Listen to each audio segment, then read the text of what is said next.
Hi friends, welcome back to my YouTube channel Shubha Manu vlogs. Friends, ಇದು ನನ್ನ weight loss ಜರ್ನಿಯ day 54ನ video ಆಗಿರುತ್ತೆ. ಈ ವಿಡಿಯೋನ ಸ್ಟಾರ್ಟ್ ಮಾಡೋದಕ್ಕಿಂತ ಮುಂಚೆ ಫ್ರೆಂಡ್ಸ್, ಯಾರೆಲ್ಲ ನನ್ನ ವೀಡಿಯೋಸ್ನ ನೋಡ್ತೀರಾ, ಸಬ್ಸ್ಕ್ರೈಬ್ ಮಾಡ್ಕೊಂಡಿಲ್ಲ ಅಂತ ಅಂದರೆ ಪ್ಲೀಸ್ ನನ್ನ ಚಾನಲ್ನ ಸಬ್ಸ್ಕ್ರೈಬ್ ಮಾಡ್ಕೊಳ್ಳಿ. ಹಾಗೆಯೇ ನನಗೂ ಕೂಡ ಸಪೋರ್ಟ್ ಮಾಡಿ ಅಂತ ಕೇಳ್ಕೊತಾ, ತುಂಬ ದಿನಗಳಿಂದ ಒಂದು ನನ್ನ ವೆಯ್ಟ್ ಲಾಸ್ ಜರ್ನಿಯಲ್ಲಿ ಎಕ್ಸಸೈಸು ಮತ್ತು ವಾಕ್ ಎಲ್ಲನೂ ಸ್ಕಿಪ್ ಮಾಡಿದೆ, ಸ್ವಲ್ಪ ಹುಷಾರಿಲ್ಲ ಅಂತ ಹೇಳ್ಬಿಟ್ಟು. ಅದಕ್ಕೆ ನಾನಿಲ್ಲಿ ಬೆಳಿಗ್ಗೆ ಎದ್ದು ನನ್ನ ಒಂದು ಎಕ್ಸಸೈಸ್ಗಿಂತ ಮುಂಚೆ ನಾನು ಏನು ಒಂದು ಡ್ರಿಂಕ್ನ ಮಾಡಿಕೊಂಡು ಕುಡಿತೀನಿ, ಅದನ್ನು ನಾನಿಲ್ಲಿ ಕುಡಿತಾ ಇದ್ದೀನಿ. ಇದನ್ನು ನಾನು ಮ್ಯಾಜಿಕಲ್ ಡ್ರಿಂಕ್ ಅಂತಲೇ ಹೇಳ್ತೀನಿ. ಏನಕ್ಕಪ್ಪ ಅಂತ ಅಂದರೆ, ನಾವು ಎಕ್ಸಸೈಸ್ಗಿಂತ ಮುಂಚೆ ಈ ಒಂದು ಡ್ರಿಂಕ್ನ ಮಾಡ್ಕೊಂಡು ಕುಡೀತು ಅಂತ ಅಂದರೆ ಆರಾಮಾಗಿ ನಮ್ಮ ಒಂದು ಫ್ಯಾಟ್ ಅನ್ನೋದು ಬರ್ನ್ ಆಗುತ್ತೆ ಅಂತ ಹೇಳ್ಬಿಟ್ಟು ನಾನು ಇದನ್ನು ಎಕ್ಸಸೈಸ್ ಮಾಡೋದಕ್ಕಿಂತ ಮುಂಚೆ ಒಂದು 10 ನಿಮಿಷ ಅನ್ನೋ ಹಂಗೆ ಕುಡಿತೀನಿ. ಇನ್ನು ನಾನಿಲ್ಲಿ ನಿನ್ನೆ ಮೊನ್ನೆಯಿಂದ ಏನು ಒಂದು ಪೀರಿಯಡ್ ಪೇಯ್ನಿಂದ ಸ್ವಲ್ಪ ಹಿಂಸೆ ಪಡ್ತಿದ್ದೆ, ಹಾಗಾಗಿ ಇವತ್ತು ಸ್ವಲ್ಪ ಪೇಯ್ನ್ ಇತ್ತು. ಅದಕ್ಕೆ ನಾನಿಲ್ಲಿ ರಿಲೀಫ್ಗೋಸ್ಕರ, ಒಂದು ಪೀರಿಯಡ್ ಪೇಯ್ನ್ ರಿಲೀಫ್ಗೋಸ್ಕರ ಕೆಲವೊಂದು ಎಕ್ಸಸೈಸ್ಗಳಿರುತ್ತೆ, ಅದನ್ನು ಮಾಡ್ಕೋತಾ ಇದ್ದೀನಿ. ಇನ್ನು ನಿಮಗೂ ಏನಾದರೂ ಈ ಒಂದು ಮಂತ್ಲಿ ಪೀರಿಯಡ್ ಟೈಮಲ್ಲಿ ಪೇಯ್ನ್ ಏನಾದರೂ ಇತ್ತು ಅಂದರೆ ಈ ಒಂದು ಎಕ್ಸಸೈಸ್ನ ಮಾಡ್ಕೋತು ಅಂದರೆ ಸ್ವಲ್ಪ ರಿಲೀಫ್ ಅಂತ ಅನಿಸುತ್ತೆ.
ಮತ್ತು ಫ್ರೆಂಡ್ಸ್, ಬೆಳಗಿನ ತಿಂಡಿಗೆ ಮನೆಯವರಿಗೆಲ್ಲ ನಾನಿಲ್ಲಿ ರಾಗಿ ರೊಟ್ಟಿನ ಮಾಡಿಕೊಡ್ತಾ ಇದ್ದೀನಿ. ಹಾಗಾಗಿ ನಾನಿಲ್ಲಿ ರಾಗಿ ರೊಟ್ಟಿಗೆ ಸ್ವಲ್ಪ ಉಪ್ಪು ಮತ್ತು ಈರುಳ್ಳಿ, ಕೊತ್ತಂಬರಿ ಸೊಪ್ಪನ್ನ ಸೇರಿಸ್ತಾ ಇದ್ದೀನಿ. ನಿಮಗೆ ಸ್ವಲ್ಪ ಮಸಾಲೆ ಬೇಕಿತ್ತು ಅಂದರೆ ಹಸಿಮೆಣ್ಸಿನ್ಕಾಯಿ, ಕಾಯಿ ತುರಿ, ಜೀರಿಗೆ ಇದೆಲ್ಲನೂ ಸೇರಿಸ್ಕೊಂಡ್ರೆ ಇನ್ನೂ ಕೂಡ ಟೇಸ್ಟ್ ಚೆನ್ನಾಗಿರುತ್ತೆ. ಬಟ್ ನಾನು ಇಲ್ಲಿ ಸಿಂಪಲ್ಲಾಗಿ ಮಾಡ್ಕೋತಾ ಇದ್ದೀನಿ. ಜೀರಿಗೆ, ಹಸಿಮೆಣ್ಸಿನ್ಕಾಯಿ ಎಲ್ಲ ಸೇರಿಸಿದ್ರೆ ಚಿಂಟು ಬಾಯಿಗೆ ಸಿಗುತ್ತಲ್ಲ, ತಿನ್ನಲ್ಲ. ಹಾಗಾಗಿ ಜಸ್ಟ್ ಈರುಳ್ಳಿ, ಕೊತ್ತಂಬರಿ ಸೊಪ್ಪು ಮಾತ್ರ ಸೇರಿಸ್ಕೊಂಡು ಚೆನ್ನಾಗಿ ನಾದ್ಕೋಬೇಕಾಗತ್ತೆ ಹಿಟ್ಟನ್ನು.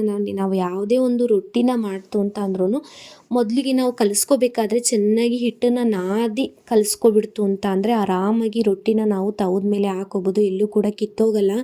ಚೆನ್ನಾಗಿ ನಾದದೆ ಹೋದಾಗ ಏನಾಗ್ಬಿಡುತ್ತೆ ಅಂದರೆ ಸೌಟಿಗೆ ಅಂಟ್ಕೊಬಿಡುತ್ತೆ, ತವದಲ್ಲೆಲ್ಲ ಕಿತ್ತೋದಂಗೆ ಆಗುತ್ತೆ.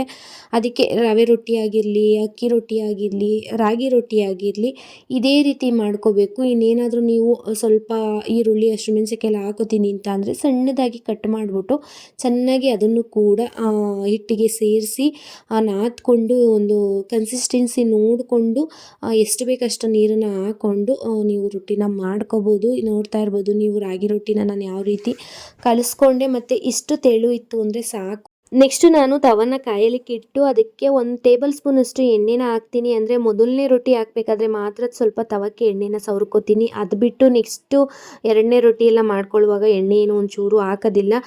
ಫಸ್ಟ್ ಟೈಮ್ ಸ್ವಲ್ಪ ಎಣ್ಣೆ ಹಾಕ್ಕೊಂಡು ಒಂದು ರೊಟ್ಟಿ ಪರವಾಗಿಲ್ಲ ಈ ರೀತಿ ಸುಮಾರಾಗಿ ಆಗುತ್ತೆ. ಅದಾದಮೇಲೆ ನೆಕ್ಸ್ಟು ಮಾಡ್ತಕ್ಕಂಥ ರೊಟ್ಟಿಗಳು ಚೆನ್ನಾಗಿ ಬರುತ್ತೆ.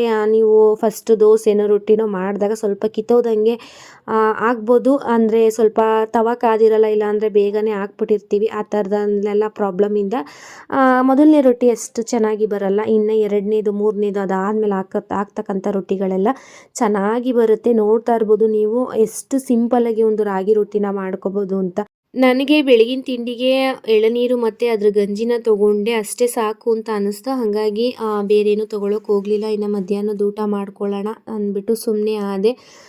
ಮಧ್ಯದಲ್ಲಿ ಬ್ಲಾಕ್ ಕಾಫಿ, ಗ್ರೀನ್ ಟೀ ಎಲ್ಲನೂ ಕುಡಿತಾ ಇದ್ದೀನಿ. ಇವಾಗ ಗ್ರೀನ್ ಟೀ ಖಾಲಿ ಆಗಿದೆ. ಅಂದರೆ ಅಂಗಡಿಗೆ ಹೋಗಿ ತಂತು ಅಂದರೆ ಅದರಲ್ಲಿ ಬ್ಯಾಗ್ ಇರುತ್ತಲ್ಲ, ಒಂದು ಗ್ರೀನ್ ಟೀ ಪ್ಯಾಕಲ್ಲಿ ಬ್ಯಾಗ್ ಇರುತ್ತೆ, ಪೌಚ್ ಇರೋದು ಬ್ಯಾಗು, ಅದು ಸಿಗುತ್ತೆ. ಬಟ್ಟು ಲೀವ್ಸ್ ಇರೋದು ಸಿಗಲ್ಲ. ಪೌಡ್ರ್ ರೀತಿ ಲೀವ್ಸ್ ಬರುತ್ತಲ್ಲ, ಅದು ಗ್ರೀನ್ ಟೀ ಲೀವ್ಸ್ ಸಿಗಲ್ಲ. ಹಾಗಾಗಿ ಅದನ್ನು ಬುಕ್ ಮಾಡಿದ್ದೀನಿ, ಇನ್ನೂ ಕೂಡ ಬಂದಿಲ್ಲ.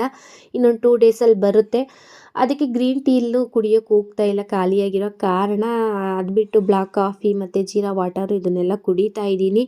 ಅಂದರೆ ಕೆಲವೊಂದು ಕ್ಲಿಪ್ಪಿಂಗ್ಸ್ಗಳನ್ನ ಈ ನಡುವೆ ತೊಗೊಳಕ್ಕಾಗಿಲ್ಲ ಹುಷಾರಿಲ್ದಿರೋ ಕಾರಣ. ಈ ಒಂದು ವೀಕು ತುಂಬಾ ರೆಸ್ಟ್ ಮಾಡ್ತಾ ಇರೋ ಕಾರಣ ಯಾವುದೇ ರೀತಿಯ ಆ್ಯಕ್ಟಿವಿಟಿನ ಮಾಡ್ಕೊಳ್ಳೋಕೆ ಹೋಗಲಿಲ್ಲ. ಇನ್ನು ಮನೆ ಕೆಲಸಗಳಿಂದನೂ ಕೂಡ ದೂರ ಇದ್ದೀನಿ. ಅಂದರೆ ನಾಳೆ ಮಾಡಿದ್ರಾಯ್ತು, ನಾಡಿದ್ದು ಮಾಡಿದ್ರಾಯ್ತು ಅಂತ ಹೇಳ್ಬಿಟ್ಟು ಅತ್ತೇನೆ ಸ್ವಲ್ಪ ಒಂದು 2-3 ದಿನ ಅಡುಗೆ ಎಲ್ಲ ಮಾಡಿಕೊಂಡ್ರು. ಇನ್ನು ಮನೆ ಕ್ಲೀನಿಂಗ್ ಎಲ್ಲ ಮಾಡೋಣ ಅಂತ ಹೇಳ್ಬಿಟ್ಟು ನಾನೇ ಸ್ವಲ್ಪ ಸ್ಕಿಪ್ ಮಾಡಿಕೊಂಡು ಆರಾಮಾಗಿ ರೆಸ್ಟ್ ಮಾಡ್ತಾಯಿದ್ದೀನಿ. ಹಾಗಾಗಿ ನಾನು ವೇಟು ಕೂಡ ಚೆಕ್ ಮಾಡೋಕ್ಕೆ ಹೋಗಲಿಲ್ಲ. ಏನು ಲಾಸ್ಟ್ ವೇಟ್ ಒಂದು 79ಗೆ ಬಂದು ನಿಂತಿದೆ. ಅದಾದಮೇಲೆ ನಾನು ವೇಟು ಕೂಡ ಚೆಕ್ ಮಾಡೋಕ್ಕೆ ಹೋಗಿಲ್ಲ. ಅಂದರೆ ನನಗೇ ಗೊತ್ತಾಗುತ್ತೆ ವೇಟ್ ಕಡಿಮೆ ಆಗಿದೆಯೋ ಇಲ್ವೋ ಅಂತ ಹೇಳ್ಬಿಟ್ಟು. ಬಟ್ ಇಂಚಸ್ ಲಾಸ್ ಆಗಿದೆ ಅಂತ ಅನ್ಕೋತೀನಿ. ಏನಕ್ಕಂತ ಅಂದರೆ ಸ್ವಲ್ಪ ಡ್ರೆಸ್ಗಳೆಲ್ಲ ಲೂಸ್ ಆಗ್ತಿದೆ, ಒಂದು ರೌಂಡು ಲೂಸ್ ಆಗ್ತಿದೆ. ಹಾಗಾಗಿ ಇಂಚಸ್ ಲಾಸ್ ಆಗಿರಬೇಕು ಅಂತೇಳಿ ಅನ್ಕೋತೀನಿ. ಅದಕ್ಕೆ ನಾನು ಇನ್ನೊಂದು 2 ಡೇಸಲ್ಲಿ ಇಂಚಸ್ಸು ಮತ್ತು ಒಂದು ವೆಯ್ಟ್ ಚೆಕ್ ಎಲ್ಲನೂ ಮಾಡಿಬಿಟ್ಟು ನಿಮಗೆ ಅದು ಎಷ್ಟು ಕಡಿಮೆ ಆಗಿದೆ, ಇಂಚಸ್ ಕಡಿಮೆ ಆಗಿದೆಯಾ ಇಲ್ಲ ವೆಯ್ಟ್ ಕಡಿಮೆ ಆಗಿದೆಯಾ ಅಂತೇಳಿ ತೋರಿಸ್ತೀನಿ. ವೆಯ್ಟ್ ಕಮ್ಮಿ ಆಗಿಲ್ಲ, ಇಂಚಸ್ ಕಮ್ಮಿ ಆಗಿತ್ತು ಅಂತ ಅಂದರೆ ಫ್ಯಾಟು ಬರ್ನ್ ಆಗಿ ಆ ಜಾಗದಲ್ಲಿ ಮಸಲ್ಸ್ ಬಿಲ್ಡ್ ಆಗಿದೆ ಅಂತ ಅರ್ಥ. ಅಂದರೆ ಫ್ಯಾಟ್ ಕರಗಿ ಆ ಫ್ಯಾಟ್ ಇರ್ತಕ್ಕಂಥ ಜಾಗದಲ್ಲಿ ಮಾಂಸಖಂಡಗಳ ಬೆಳವಣಿಗೆಯಾಗಿದೆ ಅಂತ ಅರ್ಥ. ಇದನ್ನೇ ನಾವು ಫ್ಯಾಟ್ ಲಾಸ್ ಅಥವಾ ಇಂಚಸ್ ಲಾಸ್ ಅಂತಲೇ ಕರೆಯೋದು. ಅಂತ ಅಂದರೆ ನಾವು ಒಂದು ಕ್ರಾಶಿಂಗ್ ಡಯೆಟ್ನ ಮಾಡ್ತು ಅಂತ ಅಂದಾಗ, ಕ್ರಾಶಿಂಗ್ ಡಯೆಟ್ ಅಂತ ಅಂದರೆ ಊಟ ಬಿಟ್ಟು ಒಂದು ಡಯೆಟ್ನ ಮಾಡೋಕ್ಕೆ ಹೋಗ್ತೀವಿ. ಆ ಟೈಮಲ್ಲಿ ನಮಗೆ ಶಕ್ತಿ ಬೇಕಾಗಿರುತ್ತೆ. ಆ ಶಕ್ತಿ ಸಿಗದೆ ಹೋದಾಗ ನಮಗೆ ಒಂದು ನಮ್ಮ ಬೋನ್ಸ್ ಆಗಿರ್ಬೋದು, ಮಸಲ್ಸ್ ಆಗಿರ್ಬೋದು, ಇದೆಲ್ಲ ವೀಕ್ ಆಗಿ ಲಾಸ್ ಆಗಿಬಿಡುತ್ತೆ.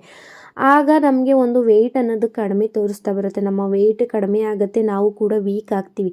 ಬಟ್ ನಾವು ನೀಟಾಗಿ ಒಂದು ಹೆಲ್ದಿಯಾದಂತಹ ಡಯೆಟ್ನ ಮಾಡ್ಕೊಂಡೋಯ್ತು ಅಂತ ಅಂದಾಗ ನಮಗೆ ಫ್ಯಾಟ್ ಎಲ್ಲ ಬರ್ನ್ ಆಗಿ ಮಸಲ್ಸ್ ಬಿಲ್ಡ್ ಆಗುತ್ತೆ. ಆ ಜಾಗದಲ್ಲಿ ಮಸಲ್ಸ್ ಬಿಲ್ಡ್ ಆಗುತ್ತೆ. ಮತ್ತು ಫ್ಯಾಟು ತುಂಬಾ ಜಾಗನ ಆವರಿಸ್ಕೊಳ್ಳುತ್ತೆ. 1 kg ಫ್ಯಾಟು ತುಂಬಾ ಜಾಗನ ಆವರಿಸ್ಕೊಳ್ಳುತ್ತೆ. ಬಟ್ಟು 1 kg ಮಾಂಸ ಅನ್ನೋದಿದೆಯಲ್ಲ, ಮಸಲ್ಸ್ ಅನ್ನೋದಿದೆಯಲ್ಲ, ಅದು ಫ್ಯಾಟ್ ಎಷ್ಟು 1 kg ಆವರಿಸ್ಕೊಂಡಿರುತ್ತೆ ಜಾಗನ, ಅದರಲ್ಲಿ 1/4 ಭಾಗದಷ್ಟು ಮಾತ್ರ ಅದು ಆವರಿಸ್ಕೊಂಡಿರುತ್ತೆ. ಹಾಗಾಗಿ ನಮಗೆ ಇಂಚಸ್ಸು ಕಡಿಮೆ ಆಗುತ್ತೆ, ನಮ್ಮ ದೇಹದ ಇಂಚಸ್ಸು ಕಡಿಮೆ ಆಗುತ್ತೆ.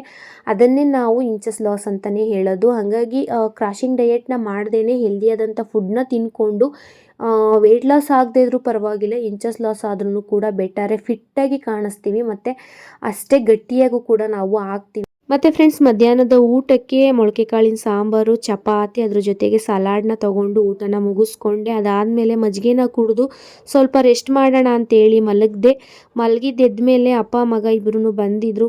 ಕರ್ಬೂಜ ಹಣ್ಣಿನ ಜ್ಯೂಸ್ನ ಮಾಡೋಣ ಅಂತ ಹೇಳ್ಬಿಟ್ಟು ಯಾವುದೇ ರೀತಿಯ ಶುಗರ್ನ ಸೇರಿಸ್ತೇನೆ ಜ್ಯೂಸ್ನ ಮಾಡಿ ಎಲ್ಲರೂ ಕೂಡ ಕುಡಿದ್ವಿ. ಅದಾದ ನಂತರ ಚಿಂಟುಗೆ ಎಕ್ಸಾಮ್ ಇತ್ತು.